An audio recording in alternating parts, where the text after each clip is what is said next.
నేను కొన్ని ప్రశ్నలు వేస్తాను. ఆ ప్రశ్నలకి నువ్వు జవాబు చెప్పు. ఆ ప్రశ్నలకి జవాబు చెప్పినప్పుడు నేను సంతోషించానా నీ తమ్ముడిని వదిలేస్తాను. ఎందుకు వదిలేస్తానంటే నాకు శాపం పోతుంది, నేను నహుషుణ్ణి అయిపోతాను. నహుషుణ్ణి అవగానే నా దారి నాది, నీ తమ్ముడు నీ దారి. కాబట్టి నేను ప్రశ్నలు అడుగుతాను, నువ్వు జవాబు చెప్పాను. అంతకుముందు ఎందరో బ్రాహ్మణులను చుట్టూ కూర్చోపెట్టుకుని వేదం వినడం, వేద హృదయం వినడం, అందులో చెప్పబడినటువంటి మర్మములన్నీ వినడం ఆ ధర్మరాజు గారికి తమ్ముణ్ణి దక్కించుకోవడానికి అవకాశం వచ్చింది. లేకపోతే ఎక్కడి నుంచి వస్తుంది? ఇప్పుడు ఆ వేదాంత జ్ఞానం రమ్మంటే ఎవరినో వెళ్ళి అడిగొస్తానండి అనాలి. కాబట్టి అడగమన్నాడు ప్రశ్నలు. అంటే మొదటి ప్రశ్న వేస్తున్నానయ్యా అని ఆ కొండచిల వంది నహుషుడు, గనుడా ఏ గుణములు కలవాడు బ్రాహ్మణుండు, అతనికి ఎరుగదగిన ఎట్టి వస్తువెద్ది దీని నాకు ఎరింగింపుమనినా ఇట్లనుచు చెప్పే పాండవగ్రజుండు. బ్రాహ్మణుడు అని ఎవరిని పిలుస్తారు? ఏ గుణములు కలిగితే కలవాడు బ్రాహ్మణుడు అవుతాడు. ఆ బ్రాహ్మణుడికి జీవితంలో తప్పకుండా తను తెలుసుకోవలసినది అన్న విషయం ఏమిటి నాకు చెప్పని అడిగాడు. ఈ ప్రశ్నలో పెద్ద తిరకాసు ఉంటుంది. ఈ ప్రశ్నకి జవాబు చెప్పాలనుకున్నవాడు తానే సంకట స్థితిలో పడిపోతాడు. అందుకే అడిగాడు మొదటి ప్రశ్న ఇదే. అనగానే ధర్మరాజు గారు అన్నాడు, అది వేదాంత హృదయం తెలిసి ఉండడం అన్న మాటకు అర్థం అది. ఎందరో మహానుభావులు ధౌమ్యాదుల దగ్గర విన్నాడు కాబట్టి చెప్పగలుగుతున్నాడు. ధర్మరాజు గారు అన్నాడు, సత్య క్షమాదమ శౌచ దయా తపోదాన శీలంబులిందేమి కాన నగునట్టివాడు బ్రాహ్మణుండు, సుఖంబు దుఃఖంబునైనెడ విమోహంబు వందకునికియా వానికి నుత్తమంబగు విద్యయనినా నీ చెప్పిన గుణములివియు క్రియ శూద్రునందు కలిగిన అతండుత్తమ ద్విజుడు కానేర్చునే నిజము విడిచి.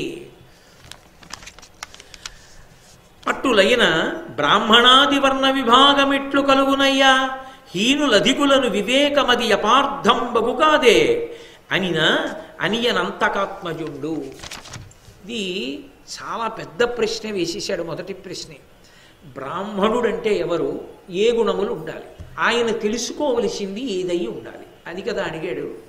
ధర్మరాజు గారు అన్నాడు, సత్యము, ఎప్పుడూ మాట తప్పకపోవడం, క్షమ, ఓర్పు కలిగి ఉండడం, దమము, అంతరింద్రియ నిగ్రహము, బాహ్య ఇంద్రియ నిగ్రహము మొదలైనవి, శౌచము, ఎప్పుడూ కూడా ఆంతరమునందు బయట కూడా పవిత్రతను నిలబెట్టుకోగలగడం, దయ, సమస్త ప్రాణుల యందు దయ కలిగి ఉండడం, అలాగే తపస్సు, దానము, దానం చెయ్యగలిగినటువంటి వాడై ఉండడం, శీలంబు, మంచి స్వభావం కలిగి ఉండడం, ఇందేమి కాన నగునట్టివాడు బ్రాహ్మణుండు.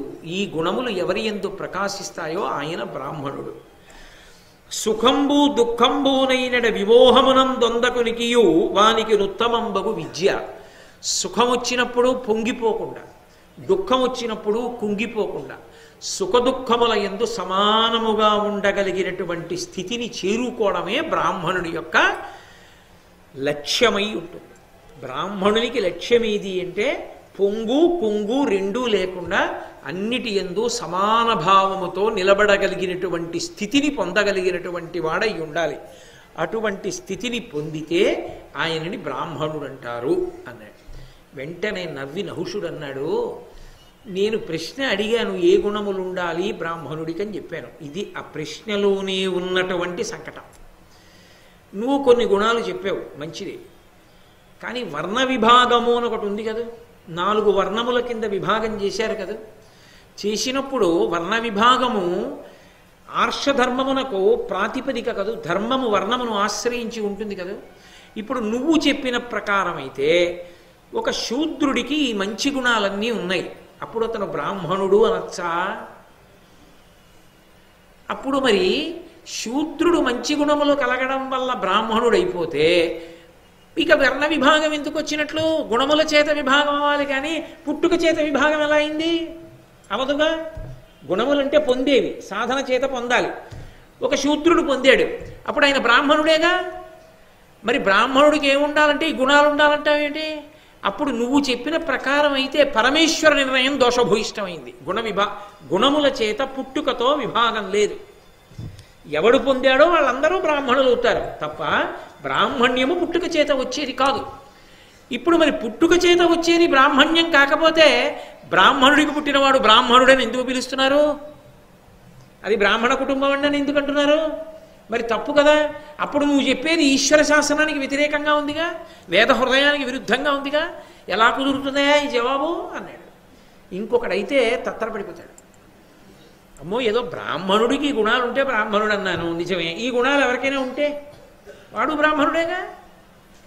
అబ్బే అలా ఎలా కుదురుతుందండి, ఆయన ఫలానాగా పుట్టాడు కాబట్టి ఆయన అంతేనండి అన్నాను అనుకోండి. అదే మరి ఈ గుణాలు ఉంటే బ్రాహ్మణుడు నువ్వేనా అన్నావు? మరి ఇప్పుడు గుణాలు ఉన్నవాడు కాదంటావేంటి? నీ జవాబు సరైంది కాదు, తినేస్తున్నాను భీముడిని అంటాడు. ఇప్పుడు తను చెప్పే జవాబు మీద భీమసేనుడు బ్రతుకు ఆధారపడింది. భీముడికి ఏమైనా అయితే తట్టుకోగలడా ధర్మరాజు? ఉత్తర క్షణం ఆలోచించకుండా అది పెద్దల దగ్గర వినడం వల్ల ధర్మరాజు గారికి వచ్చినటువంటి హృదయం. ఆయన అన్నాడు, నేను చెప్పిన జవాబే సత్యం.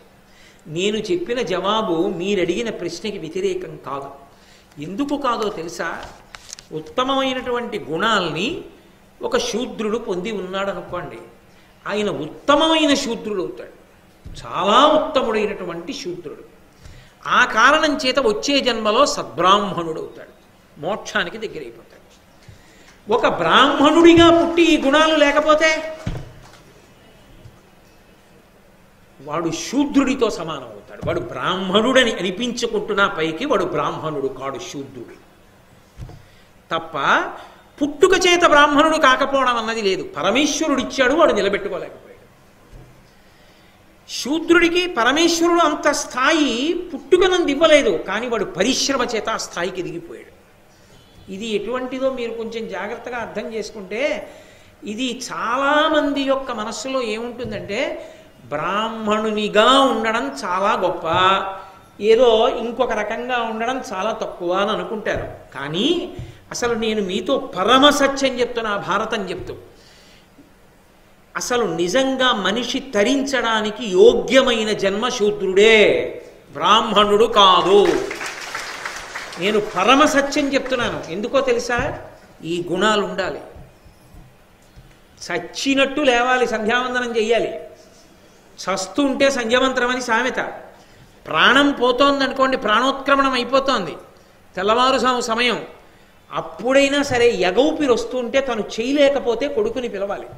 హాస్పిటల్కి తీసుకెళ్ళమని కాదు, నా పేరు చెప్పి అర్ఘ్యం విడిచిపెట్టేరా అని చెప్పాలి. సంధ్యావందనం అంత ప్రధానం. సంధ్యావందనం చేసి తీరాలి. శాస్త్రములు, పురాణములు, కావ్యములు అవసరం ఉన్నా లేకపోయినా చదువుకుంటూ ఉండాలి.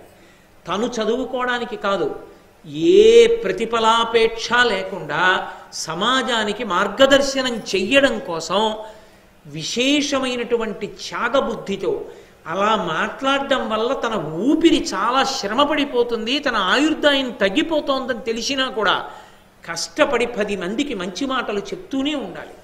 తను అనుష్ఠానం చేస్తూనే ఉండాలి. తను నిత్యతృప్తుడై జీవించగలగాలి.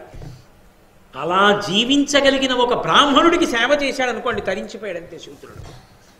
ఆయన ఇవన్నీ చెయ్యాలనేం లేదు.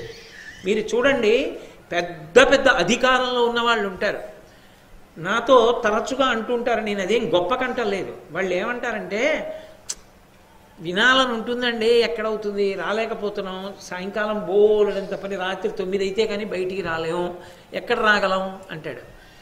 ఒక జిల్లా స్థాయిలో ఉన్నటువంటి అధికారికి ఏ భారతమో వినాలనున్నా, ఏ రామాయణమో వినాలనున్నా, ఏ దేవాలయ ప్రాంగణంలోకో వెళ్ళి భార్యాబిడ్డలతో కూర్చుని ప్రదక్షిణం చేసి సంతోషంగా కాసేపు భజన చేసుకుంటూ గడపాలనుకున్నా అది కళ. ఎందుకని? ఆయన నిర్వర్తించవలసినటువంటి పెనుకర్తవ్యమే ఆయన తలకి పెద్ద భారం అవుతుంది. 2-3 రోజులు అలా గడపడానికి ఆయన నిర్ణయించుకుంటే ఆయన కుటుంబం పండగ చేసేసుకుంటుంది. అమ్మయ్యా, ఇన్నాళ్ళకి సంతోషంగా మేము గడిపాం. అసలు ఆయన దొరుకుతారేంటి? ఇంటికి వచ్చినా ఎప్పుడూ ఫోన్లే మాట్లాడుతూ ఉండడమే. ఎందుకని? వాళ్ళ కర్తవ్యం అటువంటిది. బ్రాహ్మణ కర్తవ్యం కూడా అలా ఉండాలి.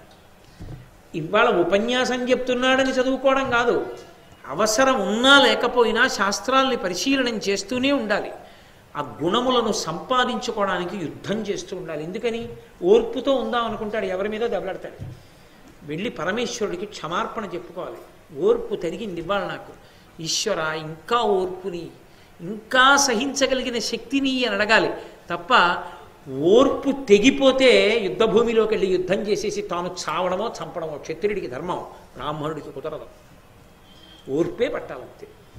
అందుకే బ్రాహ్మణుడిగా పుట్టడం అదృష్టం. అంతకు ముందు ఏవో ఆ లక్షణాలు ఉంటే ఇప్పుడు ఇచ్చాడు ఈశ్వరుడు, అలా చెయ్యి అలా బ్రతుకని ఇచ్చాడు. అలా బ్రతుకు అని ఇస్తే అలా బ్రతకకపోతే వాడు శూద్రుడైపోయాడయా. అంత అక్కర్లేదులేరా, నువ్వు ఇలా అనుష్ఠానం చేసుకో నువ్వు ఈశ్వరుణ్ణి పొందుతావు అన్నా కూడా లేదు, నేను ఒక బ్రాహ్మణుల్లా బతుకుతానని కష్టపడి గుణములను సంపాదించుకున్నాడు. బ్రాహ్మణుడు కాలేకపోయాడు కానీ ఉత్తముడైన శూద్రుడయ్యాడు ఆయన. బ్రాహ్మణుడు మాత్రం బ్రాహ్మణుడిగా నిలదొక్కోకపోతే శూద్రుడైపోయాడు. బ్రాహ్మణుడు శూద్రుడైపోతాడు కానీ శూద్రుడు బ్రాహ్మణుడు కాలేకపోయినా ఉత్తమ శూద్రుడై వచ్చే జన్మలో ఉత్తమ బ్రాహ్మణుడిగా పుట్టేస్తాడు. కాబట్టి నేను చెప్పిన మాట ఈశ్వర శాసనానికి వ్యతిరేకంగా ఎక్కడుంది? లేదు. నేను చెప్పింది సత్యం. కాబట్టి గుణ విభాగము చేతనే బ్రాహ్మణుడిగా నిలబడడం సాధ్యం, పుట్టుక చేత కాదు. ఆ గుణములను సంతరించుకుని నిలబడితేనే బ్రాహ్మణుడు. ఆ గుణములు లేని నాడు పుట్టుక చేత బ్రాహ్మణుడైనా శూద్రుడిగానే పరిగణింపబడతాడు ఈశ్వరుడి చేత. తప్ప ఏదో పుట్టాను కదా అని చెయ్యకూడని పనులన్నీ చేస్తూ నేను బ్రాహ్మణుణ్ణి అని చెప్పుకుంటే ఈశ్వరుడు అంగీకరించడో. కొండ బద్దల కొట్టి చెప్పాడు ధర్మరాజు గారు. అంగీకరించాడు నహుషుడు, శాప విమోచనమైంది. కాబట్టి అందులో తిరిగేమీ లేదు. కాబట్టి బ్రాహ్మణుడిగా పుట్టినవాడు ఒళ్ళు దగ్గర పెట్టుకుని బ్రాహ్మణుడిగా బతకడానికి ప్రయత్నం చెయ్యవలసిందే. అందరికన్నా అట్టడుగునున్నవాడు ఒక్కడుగేసినా ముందుకు వచ్చినవాడే, బాగా పైనున్నవాడు ఒక్క అడుగు జారినా కిందకు వచ్చినవాడే.